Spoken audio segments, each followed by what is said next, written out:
Welcome to the Nailsin Ratings. Well, gonna talk about The Flash again, and this will be the episode called Think Fast.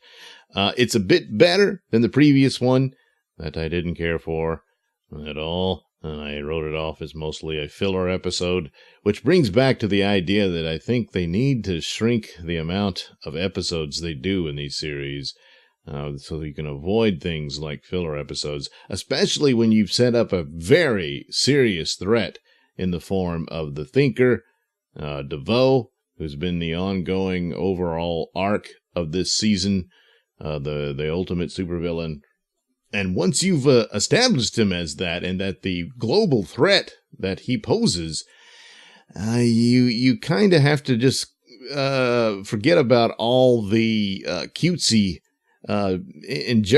episodes and jokes and stuff like that is a part of the charm of the show, and the cast is well suited to pull that off, but it interrupts the flow as the countdown comes to when DeVoe's plan is coming to fruition. So the show actually opens with some very cool scenes of just how powerful DeVoe is, with all the powers he's accumulated that he stole from his victims. And boy, I tell you, the scene where he's robbing the Argus facility, and he's attacking all the guards there and all that sort of thing, it looked a lot like a scene from Legion, where if you follow that show, which I do recommend, and which is a whole other animal compared to the Flash, which is more suited to the typical superhero storylines than Legion is. But nevertheless, the scenes of superpowers and wiping people out and all, and it's pretty bad. You get a good display of that from DeVoe here, and it really sets him up as this, this ominous threat that he is very formidable. But then we go back to, I don't feel good about stuff, and the conversations they have. I mean, of course, there's Joe and his girlfriend I keep forgetting if they got married yet. But anyway, she's about to give birth to their baby, and she's got her mind reading powers, and there's a little problem there. It kind of fits in, but at the same time, I kind of thought that maybe it should have been in another episode, an earlier one, if the stakes aren't so high and it's just so bad. You would think they'd be a lot more nervous and erratic, and you take a moment to kind of be, again, cutesy and silly. The theme, apparently, is that emotion trumps reality, which is just not true. Now, I understand what they're saying here is that DeVoe is very cold and calculated, and he's pursuing his goal, and emotions be damned. But in reality, when you look at it, he is actually a very emotional character. He's very angry. He's very spiteful. His heart is a bit broken. He felt, they showed some scenes from the past of why his wife turned, because originally she was his, she wanted to do great things. She wanted to be helpful. She was, I don't know if it was the Peace Corps or some one of those type of deals where she went to some foreign country, some third world country, trying to help him out and working on some project there. And then everyone got slaughtered by some, paramilitary group or what have you. And that one incident convinced her that he was right. The world is corrupt and evil and fallen, and it needs super geniuses to set it right. And that's been his pursuit all along. And now he's on the verge of achieving it, where he'll be the ultimate guide of all these docile, stupid people that he renders stupid. And that, one of the interesting things is that they caught on to what happened to Harrison Wells when he was trying to boost his brain power with the thinking cap. And he used the dark matter in order to do this. And of course, it damaged his brain to where he's slowly losing his intelligence. And so, the idea is that, I'm forgetting her name, but DeVoe's wife realized that, oh, you're going to be what we're all going to be when DeVoe succeeds. And so that was an interesting tidbit. On the other hand, Harrison is, you can still do your part, Harrison, because he understands emotions. And it's kind of silly. And especially a bit of a problem here is that the idea is that DeVoe's wife is his Achilles heel.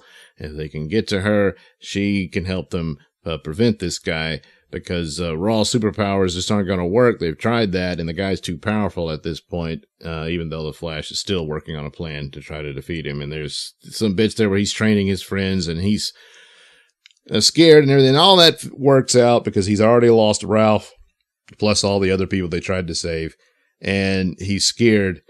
And yet he has no choice. He's got to do something because he'll lose them if he doesn't anyway. So, but the point of the wife being the Achilles heel, they're saying, well, she's still a good person or something like that. No, she isn't. She had no problem with DeVoe's plan from the beginning, and what all he did from framing the Flash to murdering all these people whose powers he wanted to steal. And then all of a sudden they do a turn on her where she's upset at him killing a guard in one of their last little missions they did. And now she's upset.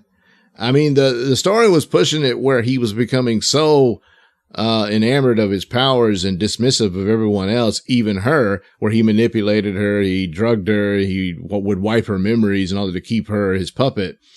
And once you would have it to where some way or another she's able to retain it. They showed scenes where she would remember this is going on, but then he would always catch her and wipe her mind again, and she just couldn't. And then they just kind of dropped that. Now she's mad at him over killing a guard. They needed to figure out some way where she remembered what he was doing, and she's horrified at who he is because, well, he's doing it to me, you know, and that sort of thing which breaks the relationship. But saying she's a good person after all. No, she's not. And unless they're going to throw something in here, because I'm thinking Ralph will come back. But if they bring all the people whose powers were stolen back, that it just destroys the whole thing. And I mean, what they didn't establish that the people are like in comas or something. They're dead. So those bodies are going to be pretty ripe by now.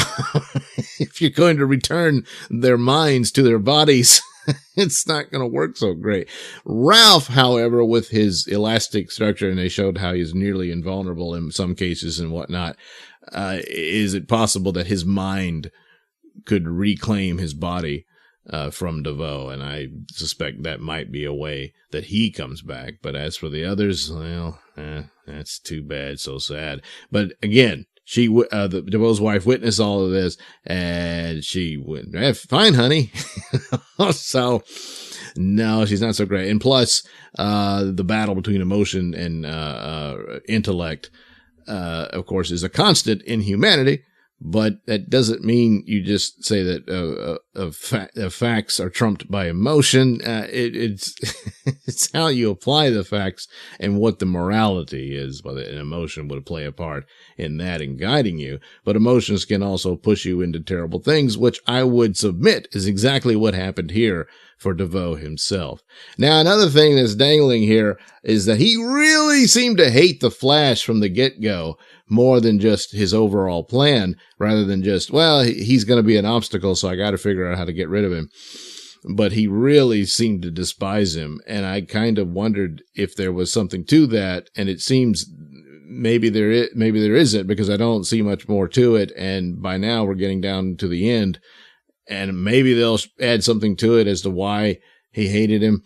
But I think he just hated him because he's a bad guy, you know, and well, so, yeah, there's problems in like the strength of a good cast is not nearly enough to save the whole effort. It's good that they had a villain that wasn't another bad, evil speedster. And there was some good shows here, especially the Time Bomb show. That was just fantastic.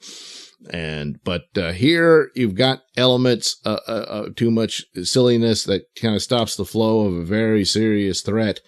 And then, other aspects of the overall plot of emotion versus intellect, and just kind of throwing that out there as a justification for it all, and not following through and not quite recognizing with the contradictions within the story as presented. So, boy, this one is just 3 stars out of 5. Again, the charm of the cast holds a lot of sway over it.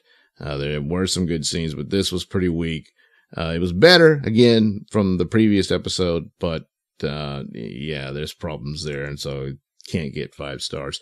So there you go. The Flash. Think fast. Not fast enough. 3 out of 5 stars. So, thanks for watching and listening. Why don't you subscribe? Because I'll be doing more. And you don't want to miss any of those. No, you don't. And also, check out the link description below for the links to my mini stores that have loads of goodies for you.